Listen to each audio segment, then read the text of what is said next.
All right, so we're going to talk a little bit about the topic right now is 240.67, which is titled Arc Energy Reduction, and it's a new section in the 2017 version of the National Electrical Code. All right, so the stimulus behind this one were the changes that we saw in 240.87. Remember, 240.87 entered the National Electrical Code during the 2011 code cycle.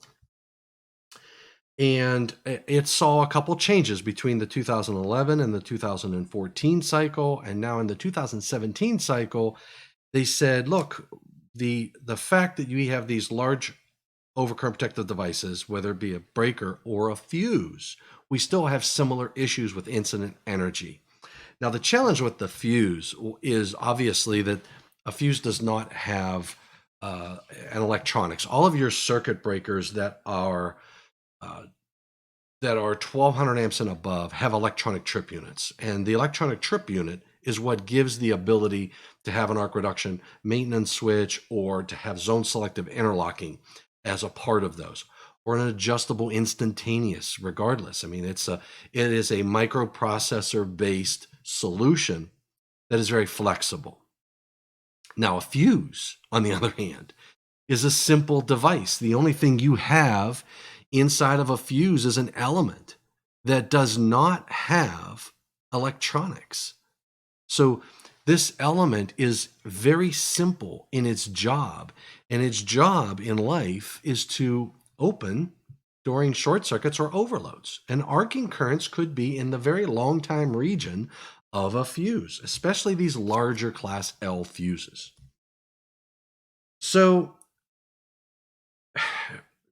there was a motion made to Panel 10 and public inputs to look at the fuse technology. And remember that fuses are covered in Part 6 of Article 240.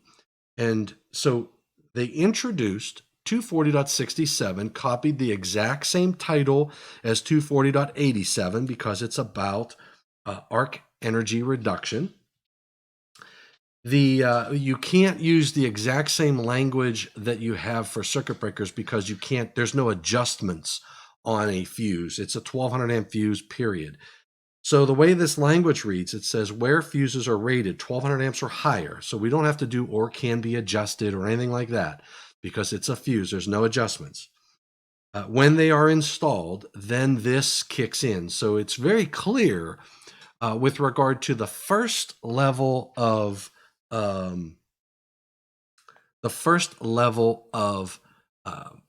the gate. I call them gates to whether or not you have to think about 240.67.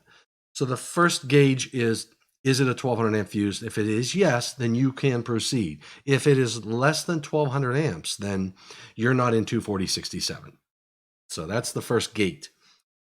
Now, you'll see in 240.67a it mirrors the requirement for 240.87a, except you're looking for fuses, not breakers. Okay, so you have to identify where these devices are. A single line diagram will get that done. You just have to identify where these are located within the power distribution system and that you have them on the site. Now, in B, these are the methods, but there's another gate. And this is a critical gate that you need to be aware of because this second gate into the enforcement of 240.67 will help you determine whether or not you need additional technologies, because very often the fuse itself, in its fast operating time to response to arcing currents, is going to meet the requirement and not have to have any additional technology. What it says is a fuse shall have a clearing time of 0.07 seconds or less at the available arcing current. Now, think about why you're buying a fuse. You're not buying a fuse because you have 20,000 amps of available fault current. Okay, you're buying a fuse because of its fast-acting nature, its ease of application, straight rated voltage, 200,000 amps interrupting rating. It's just the right solution, especially at service entrance equipment. This high of very high fault currents, the fuse is a very efficient tool to get that job done. So the available arcing current, when you have 200,000 amps of available fault current, your arcing current is very high. And more than likely, the fuse is going to have a clearing time of 0.07 seconds or faster. Now, we do have some tools, and I will put those as associated links, and I do have other videos on this on my YouTube site, so check those out. But if your available fault current yields an arcing current that gives you a 0.07 second clearing time or better, then you're good. Now, where did 0.07 seconds come from? The original language in the first draft of this cycle said that you have to have, the arcing current has to be in the current limiting region. And the reason that didn't survive was because in 24087, we permit zone selective interlocking. And zone selective interlocking can have a clearing time of 0.07 seconds, which is definitely not current limiting. So we said we can't hold the fuse to a higher standard than a circuit breaker. So the 2/3 vote was around establishing a clearing time of 0.07 seconds at the arcing current. Now, again, there's no definition of what arcing current is. We have a term now in the National Electrical Code that is not defined. Now, if you are familiar, and we did add a reference to IEEE 1584, just like we have in 24087, because 1584 is what we use to calculate arcing currents. But 1584 has limitations. There is no equation in existence for you to calculate arcing current when your bolted fault current is greater than 106,000 amps. Now that presents a challenge for fuses, especially because I'm buying fuses more often because my fault current is greater than 100,000 amps or close to 200,000 amps, right? Especially at these 1200, these big class L fuses. So the challenge then becomes, how do I ensure a clearing time of 0.07 seconds or less at the available arcing current when I can't calculate the available arcing current? The recipe is the same that we use on circuit breakers for the same reason. And it's not documented anywhere, but I'll tell you the logic. Basically, if you calculate the arcing current at 106,000 amps, which you can do based upon IEEE 1584, whether you're using the 2012 version or the 2012 version, I want to say 2002 version,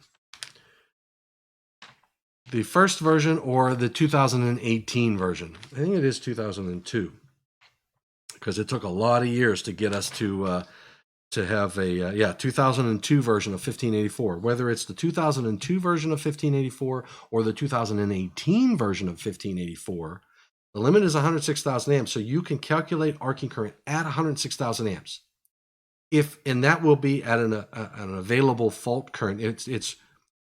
That's your available fault current at 106,000 amps. If your arcing current at 106,000 amps, which will be a lower number, is in a 0.07 second clearing time, if your available fault current goes up to 160,000 or 200,000, your arcing current is going to be even higher. So if you got a 0.07 second clearing time at 106,000 amps, then you got a fast clearing time at 200,000 amps.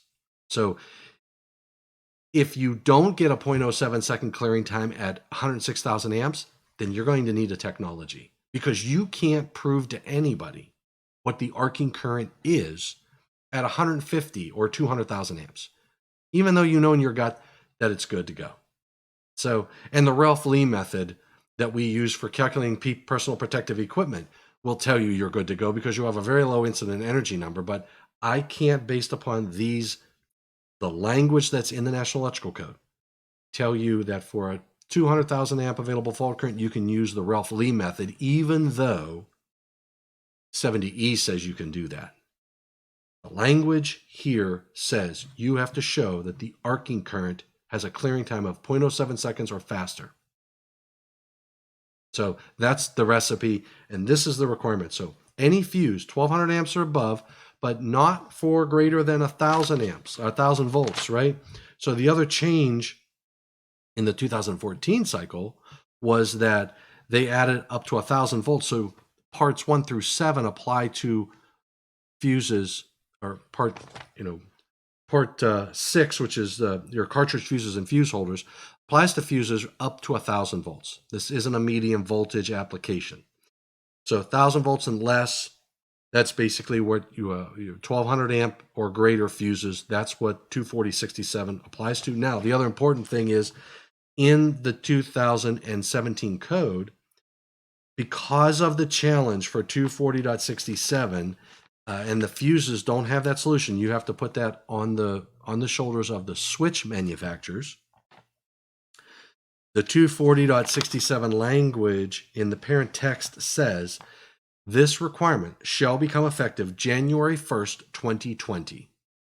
So they introduced it, which was basically waving the flag to the manufacturers that says, hey, look, you better start working on a solution, because there was only one manufacturer who had a solution that met 240.67 at this time, and they could not make a requirement that only benefited one manufacturer.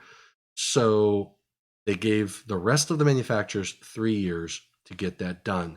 And as of January 1st, 2020, you would have to meet these requirements that are found in the 2017 version of the National Electrical Code. The first introduction for fuses, 1,200 amps and above, for an arc reduction requirement. And that's the 2017 code with regard to 240.67.